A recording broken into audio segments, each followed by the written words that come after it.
नमस्कार, आदाब, सत श्री अकाल, जय भीम, जोहार। मेरा नाम है नवीन कुमार। अपने डोनाल्ड माई फ्रेंड को खुश करने के लिए नरेंद्र मोदी ने जिस रूस से तेल न खरीदने की गारंटी दी थी, आज एक महीने के भीतर उसी रूस के आगे हम तेल के लिए कटोरा लिए खड़े हैं। जी हां, पश्चिम एशिया में बढ़ते तनाव और ईरान इजराइल युद्ध के बीच भारत में सबसे ज्यादा लटका हुआ है जेफरी एपस्टीन के यार और नरेंद्र मोदी के मंत्री श्री श्री 108 श्री हरदीप सिंह पुरी का चेहरा। जानते हैं क्यों? क्योंकि वो भारत के पेट्रोलियम एवं प्राकृतिक गैस मंत्री भी हैं और मौजूदा ईरान संकट के बीच भारत के पास अब केवल 25 दिनों का कच्चा तेल यानी क्रूड ऑयल और रिफाइंड ऑयल का स्टॉक बचा है। न्यूज एजेंसी एएनआई ने देश की एनर्जी सिक्योरिटी को लेकर यह अपडेट सरकारी सूत्रों के हवाले से दिया है। हालांकि उसने यह भी बताया है कि सरकार अभी पेट्रोल डीजल के दाम बढ़ाने के बारे में नहीं सोच रही, लेकिन सवाल है कि कब तक, क्योंकि अंतरराष्ट्रीय तेल बाजार में तो कोहराम मचा हुआ है और इससे ज्यादा कोहराम मचा हुआ है ऊर्जा क्षेत्र में। आपको हमने बताया था कि ईरान ने स्ट्रेट ऑफ होर्मुज को बंद करने का ऐलान कर दिया है। ईरान की सेना ने चेतावनी दी है साफ साफ कि इस रूट से अगर कोई भी जहाज गुजरता है, कोई भी ऑयल टैंकर गुजरता है, तो हम उसमें आग लगा देंगे। ओमान और ईरान के बीच स्थित होर्मुज जल डमरू मध्य दुनिया के तेल कारोबार के लिए सबसे जरूरी रास्ता माना जाता है। भारत का 50% से ज्यादा तेल इसी रास्ते से आता है और पूरी दुनिया का 20%। तो साफ है कि होर्मुज रूट के बंद होने से दुनिया के कई देशों की तेल सप्लाई पर असर पड़ेगा और सबसे ज्यादा असर पड़ेगा भारत समेत एशियाई देशों पर। एक अनुमान के मुताबिक इस रूट के बंद होने के चलते अंतरराष्ट्रीय बाजार में कच्चे तेल की कीमतें $100 प्रति बैरल के पार जा सकती हैं। 5 दिन में ही 6% से ज्यादा का उछाल आ चुका है। अभी ब्रेंट क्रूड की कीमत करीब करीब $80 प्रति बैरल के पार पहुंच गई है। अब मोदी सरकार के हाथ पैर फूले हुए, क्योंकि तेल की कीमत अगर और बढ़ी तो महंगाई को बेलगाम होते ज्यादा समय नहीं लगेगा। इसलिए इंटरनेशनल मार्केट में उतार चढ़ाव के बावजूद घरेलू स्तर पर कीमतों को स्थिर रखने की कोशिशें की जा रही हैं। हरदीप सिंह पुरी के पेट्रोलियम मंत्रालय ने कहा है कि देश में प्रमुख पेट्रोलियम प्रोडक्ट्स की उपलब्धता और उसकी कीमतों को स्थिर रखने के लिए सभी जरूरी कदम उठाए जाएंगे। 2 मार्च को पेट्रोलियम और प्राकृतिक गैस मंत्री हरदीप सिंह पुरी ने मंत्रालय के आला अफसरों और सरकारी तेल कंपनियों के साथ एक हाई लेवल मीटिंग बुलाई थी। इस बैठक में कच्चे तेल और एलपीजी की सप्लाई की स्थिति की समीक्षा की गई। मंत्रालय ने ट्विटर पर पोस्ट करके बताया था कि वो बदली हुई परिस्थितियों पर बारीकी से नजर रखे हुए, लेकिन ऑयल इकोनॉमी के विशेषज्ञों का कहना है कि मोदी और पुरी के हाथ में ज्यादा कुछ है नहीं।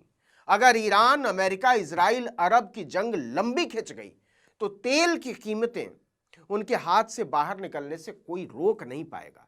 इसीलिए वाणिज्य मंत्रालय के तहत आने वाले directorate general of foreign trade यानी डीजीएफटी ने भी एक स्टेक होल्डर कंसल्टेशन मीटिंग बुलाई थी। इसमें इस बात पर चर्चा हुई कि पश्चिम एशिया के भू राजनीतिक तनाव का भारत के एक्सपोर्ट, इंपोर्ट और कार्गो फ्लो पर क्या असर पड़ सकता है। बैठक में लॉजिस्टिक ऑपरेटर्स और शिपिंग लाइंस के प्रतिनिधियों ने बताया कि मौजूदा तनाव के कारण जहाजों के रूट बदलने पड़ रहे हैं। इससे जहाजों को लंबा रास्ता लेना पड़ रहा है और उनके पहुंचने में ज्यादा समय लग रहा है। इसकी वजह से माल ढुलाई और इंश्योरेंस की लागत में भी इजाफा हुआ है।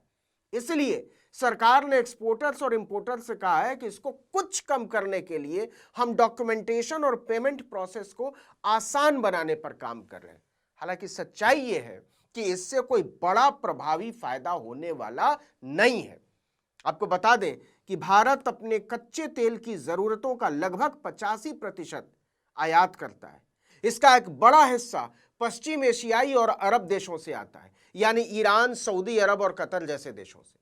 यही वजह है कि इस क्षेत्र में होने वाली किसी भी हलचल का सीधा असर और तुरंत असर भारत की इकोनॉमी और एनर्जी सिक्योरिटी पर पड़ता है। अब आगे जरा ध्यान से सुनिएगा। इस मुसीबत को कुछ हद तक कम करने के लिए सरकार अब रूस और अफ्रीकी देशों जैसे वैकल्पिक रास्तों को आजमाने पर विचार कर रही है। ताकि किसी एक क्षेत्र पर निर्भरता कम की जा सके। अब भारत फिर से रूस के दरवाजे पर खड़ा है। ब्लूमबर्ग ने अपनी एक रिपोर्ट में बताया था कि ईरान इजराइल के बीच जंग और तेल की सप्लाई चेन प्रभावित होने के बाद भारत ने एक बार फिर से रूस की ओर रुख किया है। भारत अपनी जरूरतों को पूरा करने के लिए रूस से कच्चे तेल की खरीद बढ़ाने का प्लान बना रहा है, क्योंकि स्ट्रेट ऑफ होर्मुज के जरिए होने वाली तेल की सप्लाई लगभग ठप पड़ने की आशंका है। रिपोर्ट में कहा गया था कि इसकी वजह से भारत की सरकारी तेल रिफाइनरीज और पेट्रोलियम मंत्रालय के अधिकारियों ने दिल्ली में एक आपातकालीन बैठक बुलाई और विकल्प तलाशने की जरूरत पर जोर दिया। ब्लूमबर्ग की रिपोर्ट के अनुसार भारत उन रूसी तेल कार्गो को खरीदने पर विचार कर रहा है जो फिलहाल भारतीय समुद्र के करीब या एशियाई जल क्षेत्र में मौजूद है। आंकड़ों के मुताबिक इस समय लगभग 95 लाख बैरल रूसी कच्चा तेल टैंकरों में भरकर एशियाई देशों के आसपास वेटिंग मोड में है।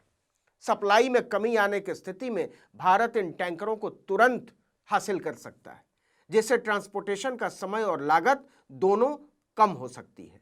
अब समझिए कि इस मुश्किल समय में भारत के लिए क्यों जरूरी है रूसी तेल। पहली वजह तो यही है कि रूसी तेल पूरी दुनिया में सबसे सस्ता है। रूस भारत को बेंचमार्क कीमतों से डिस्काउंट पर तेल ऑफर करता है। दूसरा कारण है सप्लाई सिक्योरिटी, यानी मिडिल ईस्ट में तनाव होने पर स्ट्रेट ऑफ होर्मुज से सप्लाई रुकने की स्थिति में रूस एक सुरक्षित विकल्प है। और तीसरी वजह है सरकार किसी भी सूरत में ईरान जंग का असर अर्थव्यवस्था पर उतना नहीं पड़ने देना चाहेगी जिससे लोग सड़कों पर उतर आए। सस्ता तेल मिलने से देश में पेट्रोल डीजल की कीमतें स्थिर रहेंगी और महंगाई काबू में रहेगी। पहले भी भारत रूस का बड़ा तेल खरीदार रहा है, लेकिन नरेंद्र मोदी ने अमेरिका को खुश करने के चक्कर में, या कहिए उसकी दहशत में, देश का फायदा और सुविधा दोनों कुर्बान करने का ऐलान कर दिया। आपको बता दें कि दिसंबर 2025 में भारत रूस से तेल खरीदने में तीसरे नंबर पर रहा था। वहीं तुर्की दूसरे नंबर पर और चीन पहले नंबर पर था। तुर्की ने रूस से 2.6 बिलियन यूरो का तेल खरीदा था। भारत ने 2.3 बिलियन यूरो यानी लगभग 23,000 करोड़ रुपए का, जबकि इसके पहले वाले महीने में यानी नवंबर में भारत ने रूस से 3.3 बिलियन यूरो यानी 34,700 करोड़ रुपए का तेल खरीदा था। मतलब अमेरिका के धमकाने के बाद सीधे 35% खरीद कम कर दी हमने। भारत की खरीद कम होने की सबसे बड़ी वजह रिलायंस इंडस्ट्रीज रही। रिलायंस की जामनगर रिफाइनरी ने रूस से तेल खरीद लगभग आधी कर दी। पहले रिलायंस पूरी सप्लाई रूस की कंपनी रोसनेफ्ट से लेती थी, लेकिन अमेरिका के प्रतिबंधों के डर से अब कंपनियां रूस से तेल कम खरीद रही हैं। रिलायंस के अलावा सरकारी तेल कंपनियों ने भी दिसंबर में रूस से तेल खरीद लगभग 15% घटा दी, जबकि चीन अब भी रूसी तेल का सबसे बड़ा खरीदार है। उसने दिसंबर में रूस से 6 बिलियन यूरो यानी लगभग 63,000 करोड़ रुपए का तेल खरीदा। इसलिए उसे ईरान युद्ध के बावजूद तेल को लेकर ज्यादा नहीं सोचना। अब देखना होगा कि तेल पर छाए इस संकट से अपनी सरकार कैसे निपटती है और अपना बाजार कैसे निपटता है। इस वीडियो में इतना ही, लेकिन अगर आपने आर्टिकल 19 इंडिया को अब तक सब्सक्राइब नहीं किया तो फौरन कर दीजिए। बेल आइकॉन दबाइए, घंटी जैसी आकृति लाइक कीजिए और कमेंट करके बताइए हमारा वीडियो आपको कैसा लगा। हमारा ट्विटर हैंडल है article19_India और मेरा ट्विटर हैंडल है नवीन जर्नलिस्ट। नमस्कार।